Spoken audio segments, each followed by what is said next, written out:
So welcome to the Agentic Way. Today our guest has one of the most impressive recovery histories I know.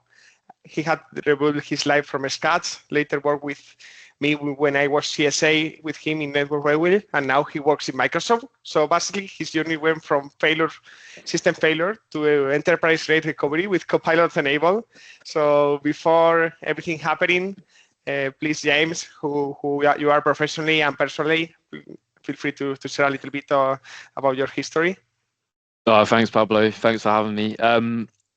Yeah, it's definitely system failure, then to disaster recovery, and probably James version 2.0 or something similar.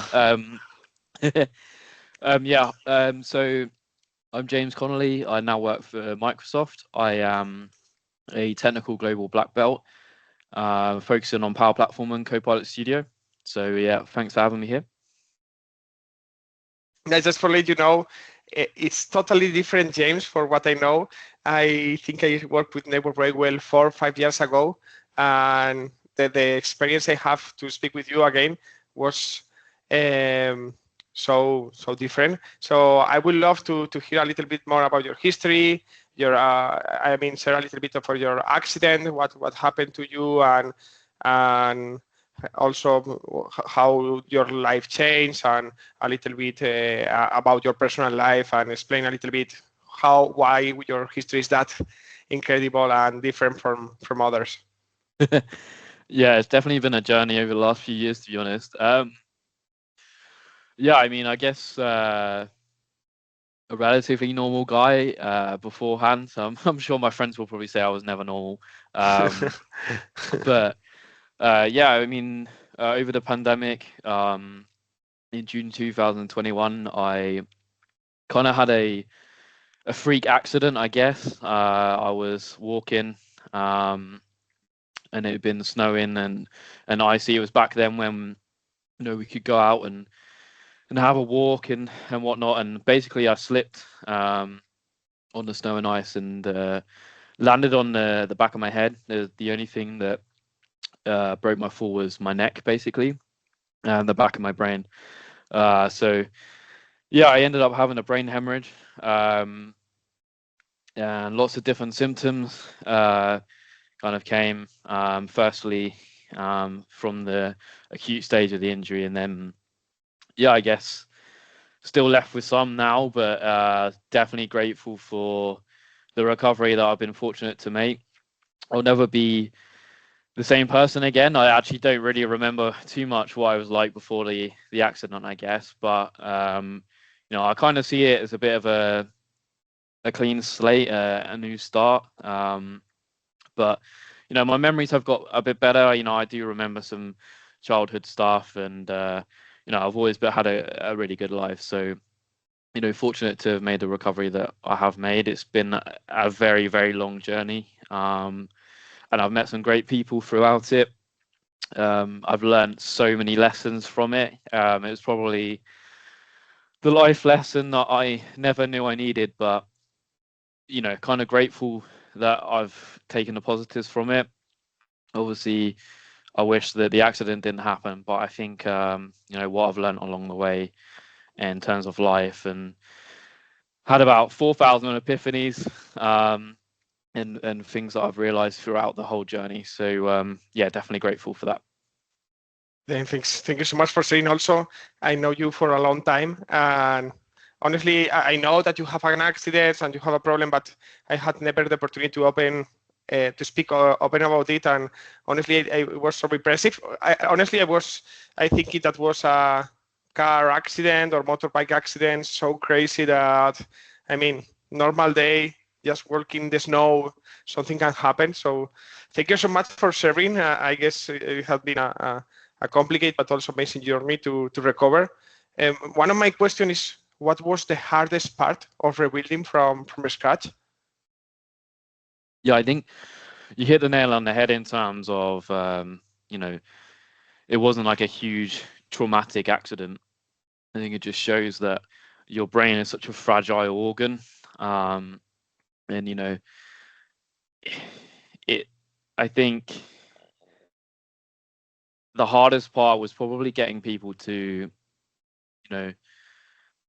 understand what had happened, how it impacted me. I, unlike a broken arm, or a broken leg where you've got a crutch and a sling for both, physically there wasn't loads you could visually see, that was different. Apart from I had like a neurospinal injury, where I lost a lot of natural muscle down my neck and my spine. So the only thing you could physically see that was different was that I couldn't sit upright or stand upright, like I had before. So I think just trying to get people to understand that, I couldn't read the same as what I could before. I couldn't understand conversations like I could before. My memory wasn't the same. I was confused a lot. So yeah, getting people to understand, like, friends, family, and even medical professionals was really difficult. It was quite not a lonely period, but you feel quite isolated because you're not the same person as you were before. One thing that I can say is that you speak totally different from what when I was working with you and now. You are a totally different person, and when you beat me when you were back and we have the one-to-one, I'm like, oh my god, this other person totally. How you speak, how you think, different when you were speaking. So it was not just reading; it's also how you communicate with others. It was so crazy. Oh yeah, for sure. Thanks, mate. I appreciate it, and I think being around good people like yourself, has given me a lot of hope. Excuse me. To progress and stuff. I've done a lot of different treatments. I spent 7 weeks on my own in Texas, doing recovery and rehabilitation, working with some of the best neuro specialists around. Again, quite a lonely time, but I think it was character building nonetheless. Spent a few days in Miami as well, right? So it's not a sob story. I had a good little time on the beach in Miami before, and then went to Texas. Met some amazing people there. Ate a lot of barbecue food as well. Love food. I think my former self definitely loved food as well, right? So, yeah, definitely been a journey. I've met some amazing people, people who've gone through a lot worse than I did, and it taught me that, just be grateful for what you have got, even if it's not 100% of what you had before. You still got something. So crazy, and thank you so much for sharing. And I see that it was hard to rebuild, and you have been putting many phases in the journey. Sometimes in Texas, Mexico. I can tell you, I can tell the audience that's also sometimes in Ibiza. Not Yes. sure whether. I guess you need some relaxing time. So I love your histories in Ibiza. And when was the moment that you thought that, okay, maybe you say that you are not 100% right now, but when was that moment that you say, okay, I'm back? Yeah, that guy definitely still likes Ibiza, that's for sure. Hopefully going this year. Yeah, in terms of yeah, if there was a moment, I couldn't really put my finger on if there was a particular moment. I think it's just small things like being able to, interact in a conversation better than I had before, or I remember a conversation a bit better, or read an email a bit better than I had before. And when that starts to improve, you start to get better in terms of your mindset that actually it's not over. Things can get better if there's a bit of light at the end of the tunnel. Then stay focused on it, surround yourself with good people, and I think that's probably when I saw that things were starting to get better, where there was like being able to see something a bit better, being able to take in small imagery steps, right? Yeah, Small steps. Very small steps, 100%. Your brain is a very strong and clever thing. It can be stupid at times, when you can overthink things and whatever else, but in the whole it's a very, very powerful thing. And I think when you start to focus positively on the road ahead, start to look at the people around you, who's good for you, who might not be so good for you. Starting to exercise, because I think how could I expect my brain to get better if I wasn't doing everything I can in terms of being healthy, exercising, eating good, thinking the right things as well. I think that all packaged together is probably when, maybe 18 months ago, I would say, was probably when I thought, you know what, like I feel so much better in terms of I'm not as tired as I was before. I can remember that conversation better before. I can read a bit better. And yeah, I think I've worked with some specialists. I research so much into it, right? Like, if I wasn't in a job that I'm in now, I would probably be a neuroscientist. Like, I studied every area of neurology that I possibly could. This is back before the ChatGPT times as well. So, I listened to a lot of podcasts, research alternative treatments and stuff, all legal, of Nice. course.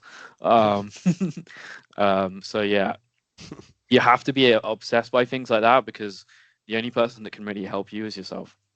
Nice, amazing. Did you do a lot of sport before? Because I know that now you are doing marathons, if I am right. Yeah. I ran the London Marathon in 2024 for the brain injury charity. Um, just to promote awareness about brain injuries. They can affect anyone.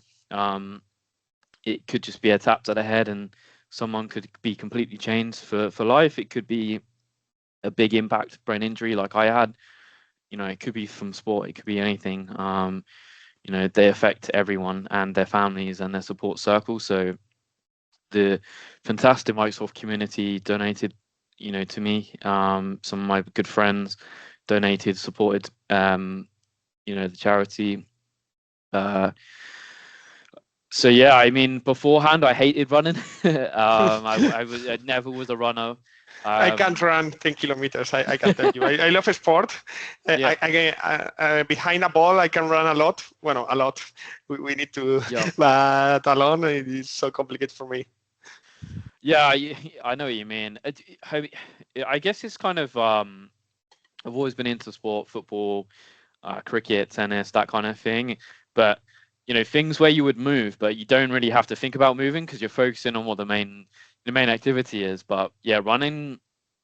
Uh, I think there's a study where people who have gone through trauma, physical, emotional trauma, are usually the ones that turn to endurance sports because they have hopefully come through trauma and they've gone to probably the lowest point that they've been to in their life, and they have got through hopefully the worst thing that they'll ever go through in their life for a long, long time, and they want to they want another battle, right? But like from a positive outcome and from a positive thing. So, marathon training taught me a lot.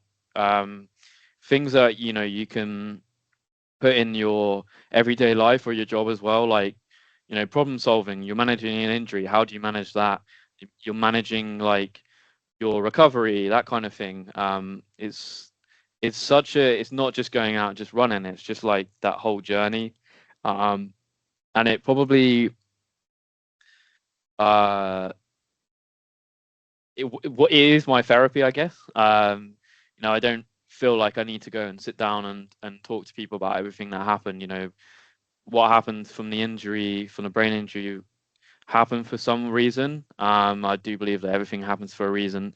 Um, and running just enables me just to like not look at a screen, not think about technology, just be out there, listen to music or even not having any music in and just taking in the surroundings, being grateful that I can put one foot in front of the other. I can run, I can breathe unassisted, that kind of thing. So I think that was another thing about practicing gratitude as well.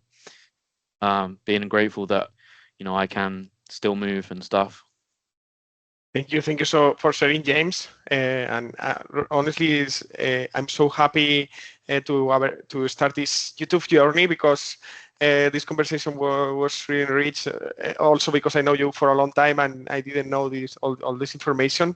Now let's change a little bit. We finished. I mean, the what happens and the hardest part. I wanted to come back a little bit of our years working together. Just let you know that you were my first customer, like in long journey, Network Railway.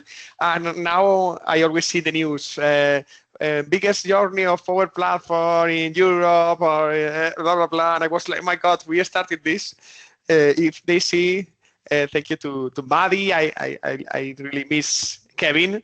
Also, that we work a lot of time together. Honestly, what I learned more with Network Railway was I learned a lot about the Premier League. We were all day speaking about that, and it was so much fun. One question I have is. How was this journey with Network Railway? I see you speaking with Leon, presenting the project, and I was so impressed. When we started, I think you have 5 apps and 2 flows, and now it's so crazy what you have created there. Yeah, Jeff, definitely been a journey too. I think credit to a lot of the citizen developers at Network Rail. They've done some amazing things. I don't really know where to start, to be honest. I think I think around the pandemic again, people started to dabble in Power Apps a little bit, and then just kind of adoption took off. I think if you give people the tools, they know their business problems much better than other people do. I remember that we have also a strong sponsor on the executive team that really help us and put the resources and everything. So if we don't know where to start, I have one question for you. Mm-hmm. What was your first impression of me when I started working with you? Honestly, I was a little bit nervous. I was in support for some years and just starting the journey. So be honest, not too much honest, but feel free to share what you. Yeah, I mean, super enthusiastic. That's definitely not gone away. Like you're such an energetic and lovely person that wants to help so many people. I think that was my first impression. I think a questionable decision in terms of what football team you support. I think obviously Barcelona would have been the better choice. But yeah, aside from poor choices of football teams, I think this is a super lovely, helpful person. You're so knowledgeable, and if you don't know something, you know who to turn to, you know the questions to ask. That was the best thing that we could have asked for when we started working together, was someone that just wants to make the most out of our collaboration together between Microsoft and Network Rail when I worked there. So yeah, such a caring person. You've not told me to say this, is my own views. And like it's great to see you flourish and do so well in your career now. So yeah, it's. I will send you a Spanish ham after the interview. Yeah, listen, I love ham, meats, anything. We'll go for a beer when we're in Spain. Nice. Thank you so much. I pay him in good Spanish ham to say that kind words. Thank you so much. So, and now, I mean, I don't remember the numbers were so crazy in Network Railway. The other day, I read that almost all the organization have premium license of Power Apps, and they have a big amount of apps deployed.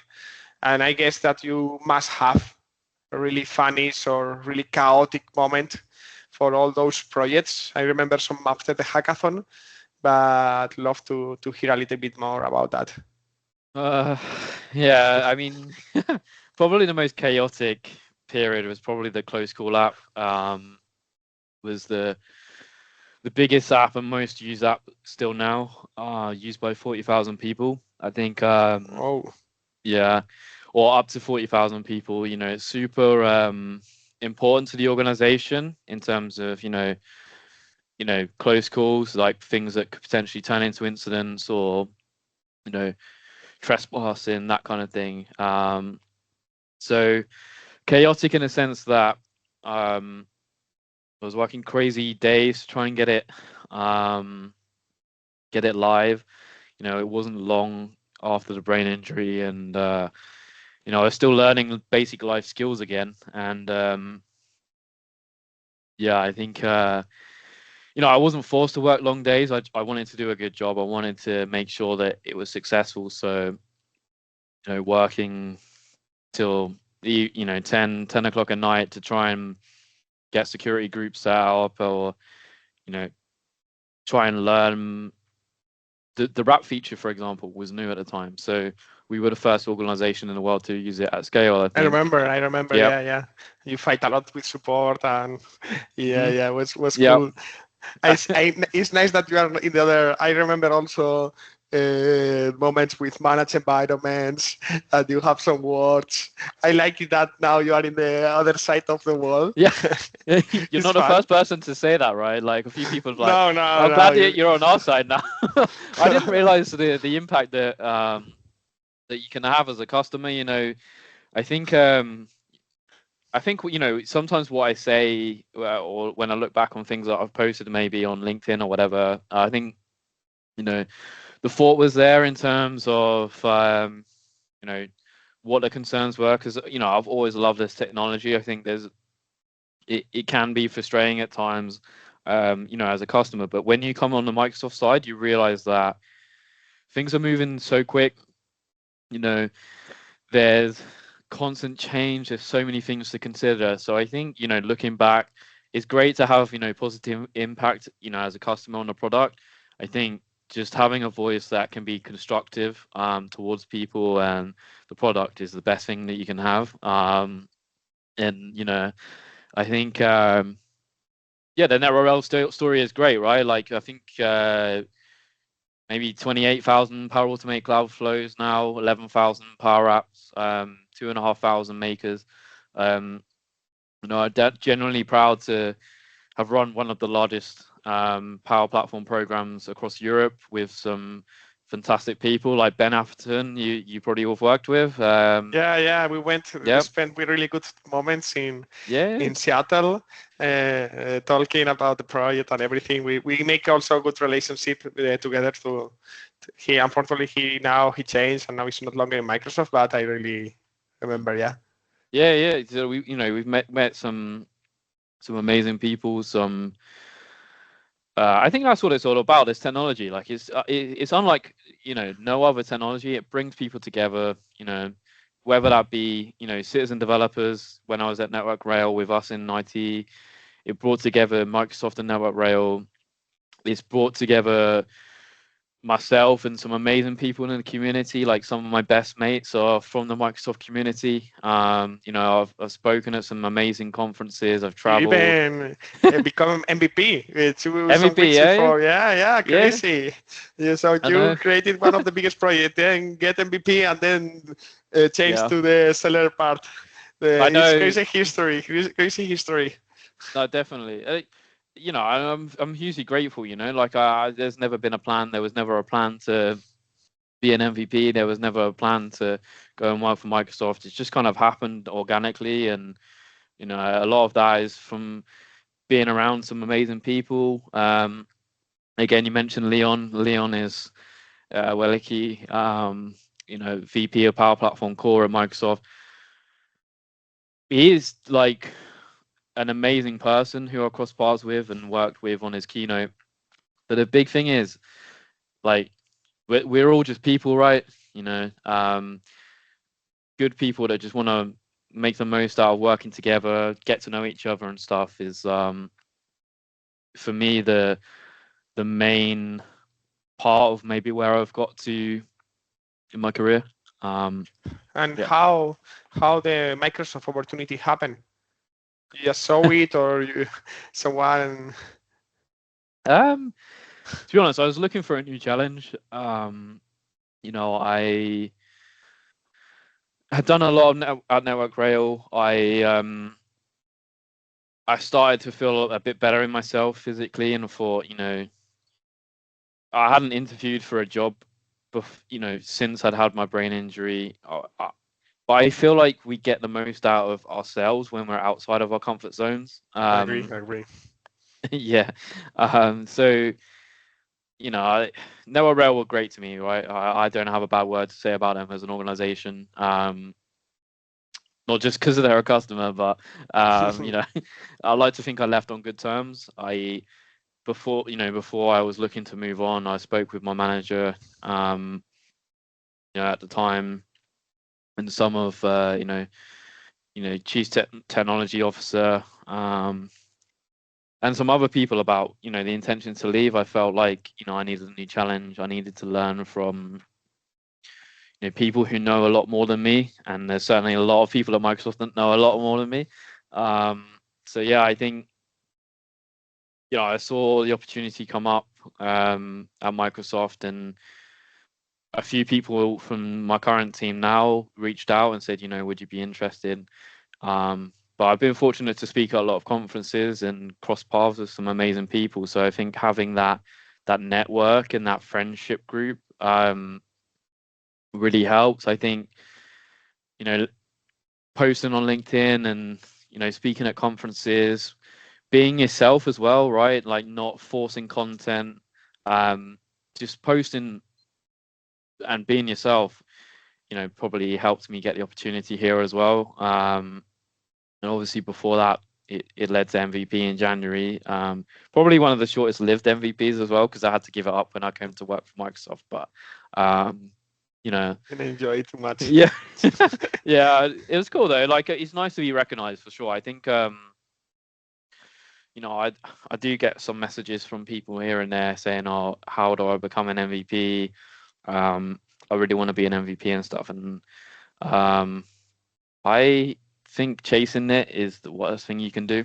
I think it's a great goal to have in your own mind, but I know some amazing people, technically, very technically skilled, who aren't MVPs, and I know some amazingly technically skilled people who are MVPs. I think it's nice to be recognized for your community contributions, but yeah, it's not the epitome of my career, in my opinion. But it was nice to be recognized, and yeah, I think my idea of like success is probably a bit different to other people's. Maybe like my idea is like remembering to do the dishes, right?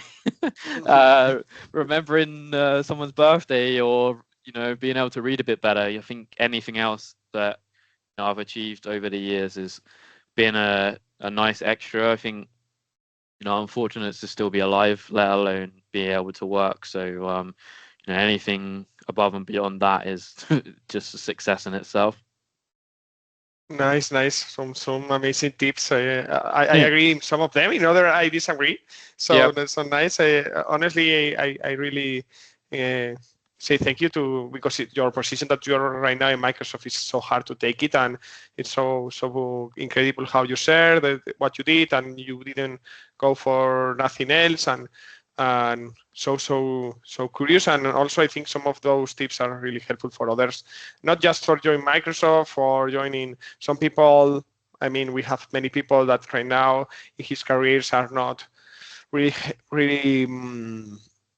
happy and don't need to be IT, and they speak with me, "Oh, Pablo, what I need to do to change IT?"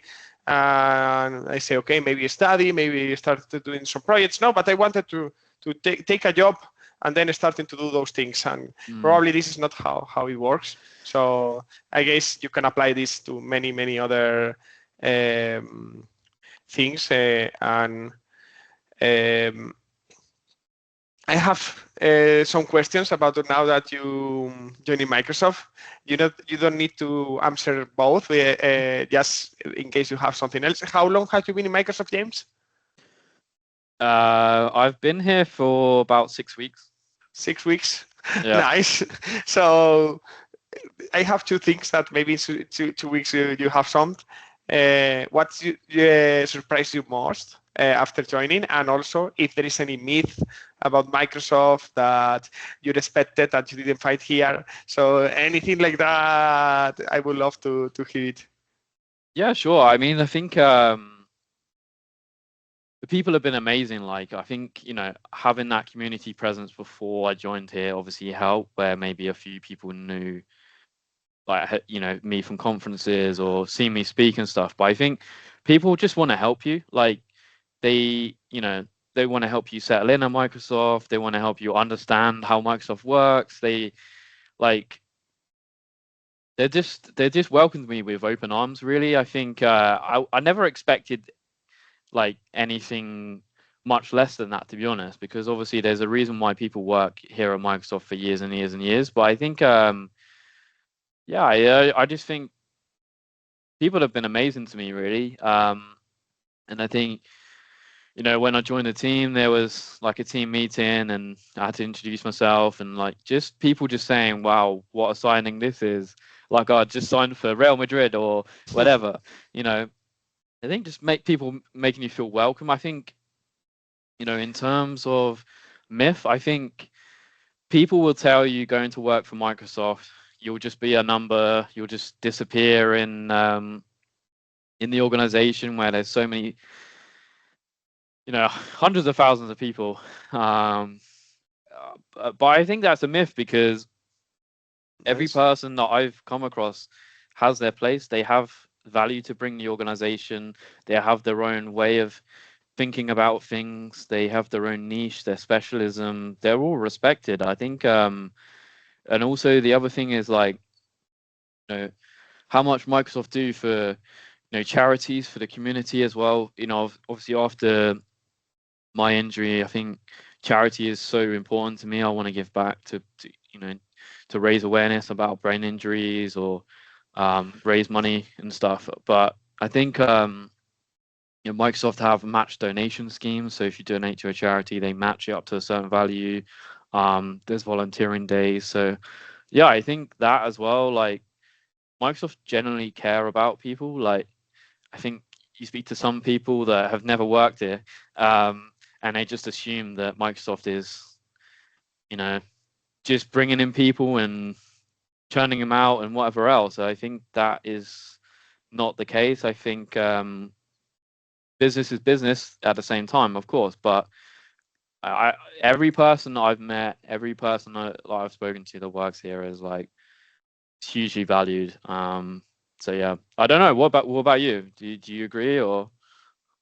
I mean, it's true that when you become, honestly, I am Microsoft guy. So I had been working 6 months in a consulting firm, and then I joined Microsoft. So I don't have that perspective. Honestly, and it's not because we are recording. I am totally in favor of Microsoft, and I feel so good during all this during this time. It's true that we are a lot, and sometimes you can feel like a number with the changes of teams, and it's sometimes really chaotic. But I feel like Microsoft gives us amazing opportunities to learn. You have so much flexibility. You can really invest in new things and try new features. And also so much flexibility. It's also one thing that I love it, because I like to live between Madrid and Santander, and Microsoft trusts on me.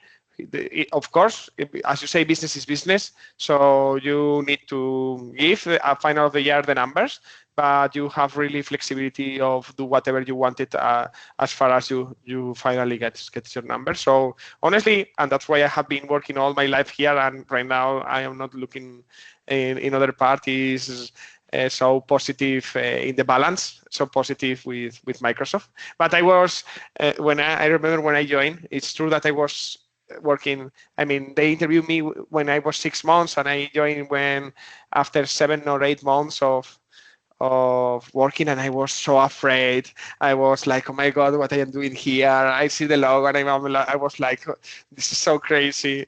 So yeah, I feel like I sing for Real Madrid, but when I was Jamil Jamal for me understanding. So I was so much scared, but now after 7 years, I feel so confident and Yeah. also understand how to move. But yeah, it's totally crazy changes. And also I think, and everyone say that 1 year in Microsoft it's like 7 in other company, because everything goes so fast. Since I was in your team, I had working with you, I had 3 or 4 managers, 3 teams. So each team doing things different. Right now, I am doing nothing in common for what I was doing when I was working you, and it was just 4 years ago. So yeah, so crazy changes. And if you don't want to be out your comfort zone, probably I will advise not to join Microsoft. Yeah, I agree for sure. Yeah, 100%. I think that's the only way we can learn in terms of like not just technically, but also about ourselves when we're outside of our comfort zone. For sure. I see think, also persons that didn't like it and feel uncomfortable, feel too much pressure for that. So I guess there are people that are matched to this company and other people that maybe, and it's okay. There are other companies that probably they will live more calm and more happy. Yeah. No, for sure. So finish with the Microsoft part that I was so curious of what you will see and say after this short period. Honestly, I thought that you were more time in Microsoft, but nice that you have been six months. So now focus more on agents and what is all the revolution that we have with AI. And also I created this channel of YouTube focus on this. The first thing is that I wanted to ask you is how do you see? Of course, no one knows. Just you need to what you think, and probably for sure you will be wrong because no one knows this. How do you see agents in 5, 10 years?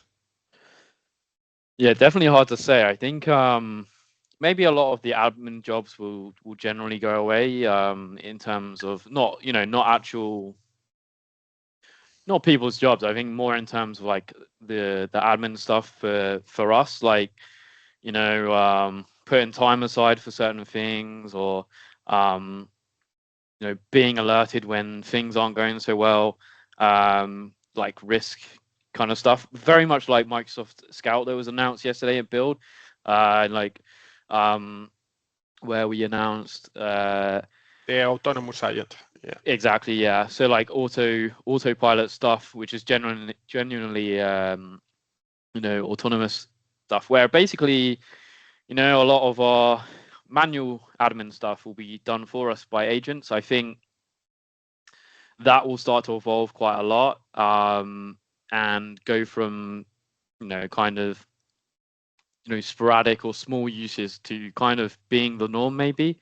I think Build yesterday as well, Project Solara with basically, I guess, smart hardware that's agentic enabled. I think we will see more of that. I think, we've obviously got smart devices, like, watches and other things, just capturing data. But I think we'll see more smart devices that doesn't just capture data gets actioned. And there was the demo yesterday at Build where it was an ID pass that you could basically use as a camera. You can speak to your agents and say, do this, do that for me, and even go as far as an example in the healthcare industry where a nurse or medical professional is scanning patient's wristband, analyzing their vitals or their data, and not just capturing it. Your agents then go off and do something with that data, maybe look at trend analysis. So I think we'll see, like, I'm going to say agents in our pockets more, not just on our phones, but maybe more agentic enabled hardware potentially. I think that is really cool. I think in healthcare in particular, I think there's anywhere that is rich in data, obviously you have to be careful of security and confidentiality and everything else, but there is a gold mine for data in terms of making sense of it, looking at trends. In Spain, one I don't know what his position. One architect, I think, created a tool for a strange illness. It was sharing with Satya, and I think it's in many countries. And that was so long time ago. Long time ago, it's 1 year, 1 year and a half. Right now, with the fast that we are everything, it's long time ago. But it was so curious because it's so difficult for medical people find those illness. With the generative AI can do it, and I totally agree that. Honestly, I think that we are going to see not that big change in 1 year or two. We are going to see the big change in 5, 10 years or so. Let's see how the regulations, because I think that many of these healthcare part, I agree with you, that can really change the times, because when you are ill, the time is critical. But let's see how the regulation and all these things. I hope our politicians be in the moment to really help the people, but it's going to be so crazy, in my opinion, for more than in 10 years than in 2 or in 5. But I think we are going to see a really different world. Yeah, for sure. I don't know what you think at the moment, but I think I've not seen that many like genuine and autonomous use cases in Copilot Studio. A lot of it is kind of we'll call it intelligent automation rather than genuine autonomous functionality and use cases. I think in that gap between 2 to 5 years, we'll see more autonomous success stories and use cases, and we'll see a lot more autonomous stuff coming that way. Also, in my opinion, I think it's the first time in history that the technology go much faster than adoption. So we are thinking about autonomous and agent-free levels, and it's like we still don't have these frequently asked question agents. So we are speaking about go to the moon and or go to Mars, and we even take a plane between countries. It's what I think. We are so fast. But I really think that it will change how we work and how we do. I have another question for you, and also I guess some people in the channel, and I hope they subscribe to asking about this, and they wanted to start with this. And many people ask me this question, and I'm so curious what you wanted to say. What advice will you give to someone that is starting again from zero with agents and with AI? Think about your data. Data first. I think a lot of organizations are, like you said, trying to run before that you can walk. I think having data at the forefront of your mind with any AI related project or initiative is hugely critical. If you put rubbish data in, you're going to get rubbish stuff out. If you put fantastic data in, you're probably going to get fantastic results in. I think learning best practice, learning the products, etc., that are out there, is fantastic. But I think if someone was a consultant, the first few conversations I would expect them to have with a potential customer or anyone is like, what's your data? What's your quality of your data? What's access like? How can I get access? How secure is it? How up to date is it? I see this in many customers, Also security. Many people are starting with Copilot Studio. We have my first video in the channel of security and governance of Copilot Studio if someone wanted to see it. But I created that because I see most of the blockers on the security of the data. Yeah, oh, for sure. And I think knowing the right sources, knowing what decisions or what outcomes you want to achieve is hugely important. I think concentrate on data in terms of what is important, or just even what your approach is if you're talking to customers or you're thinking about doing a project. Like, what is your approach of identifying the correct data to use? That kind of thing is really important. I think tool selection is massively important as well. There's so many different ways. You obviously, in our world, you've got Foundry, Copilot Studio, Agent Builder. There's obviously other competitors and suppliers. It's like, I think knowing the right tool to use for the right business problem opportunity is hugely important. I think trying to force things down a Copilot Studio route or a Foundry route just for the sake of it, before even thinking about what outcomes you want to achieve is probably not the right way to do it. Try and be tool agnostic. Don't think about the tool, think about what you want to achieve, and that will drive your, the right behaviors and decisions in terms of what to use and when. Nice. Thank you so much for giving an agree. In this one, I agree. And in your opinion, what makes Copilot Studio interesting and different for companies that now that you need to sell it, not fight against the standard of Microsoft? Yeah, I think those organizations that might not have gone down the Power Platform journey, the traditional Power Platform journey previously, are probably seeing actually how quickly you can connect to data and get some pretty decent results. I think where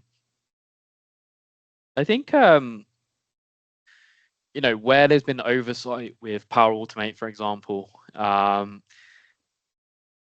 there's such a big opportunity where if you have Power Automate makers in your organization, they are your Copilot Studio makers. They are probably going to be your, pro devs or equivalent of pro devs. They're going to be your community, etc. Because the skills are very cross transferable, I think, between Power Automate and Copilot Studio. Yeah, I totally agree. Power Platform in general, yeah. Yeah. Or Dynamics 365, it honestly is different, but they will take it so quickly. Yeah, for sure. I think that's the thing with Copilot Studio. It's kind of it's Power Automate on steroids, as we call it. I think I think before I left Network Rail, I was on an initiative that was led by some pretty senior people to develop 5 railway industry specific Copilot Studio agents, and we had some very good professional developers in my team supporting, but we had a lot of the business makers who were leading this initiative in terms of development because they knew their business problem better than anyone, right? So combining that technical knowledge from the central team with the business makers achieved some great successes. And I think Copilot Studio, enables you to get solutions at genuine pace, again, weeks rather than months or even longer. If you get the right people involved, then you can, get some really, really powerful solutions off Copilot Studio. I think a lot of organizations have only scratched the surface with Copilot Studio as well. And as the product evolves, I think you're going to see a lot of value and return of investment. I think Power Automate and traditional Power Platform is very hard at times to showcase the value and return of investment that a flow brings, for example. But suddenly when you put, AI-centric functionality on top of that traditional workflow by using Copilot Studio, I think you can really showcase a lot of value. So yeah, to answer the question, I think what makes it interesting is leveraging existing skill sets that you have in Power Platform in terms of security approaches, delivering at genuine pace. And yeah, I think, being able to, put together a very basic, even declarative agent if needed, just generally to, remove a lot of the common, frequently asked questions that your support teams have, for example. Being able to put something together in a couple of hours is really powerful. And I think that's what Copilot Studio or Agent Builder, if you want to use that, can bring to organizations. Nice. I agree, and I will add that many people don't see the value of use Copilot Studio plus Foundry. That is crazy, and how use both technologies, and it's what I really try to sell and show value this year.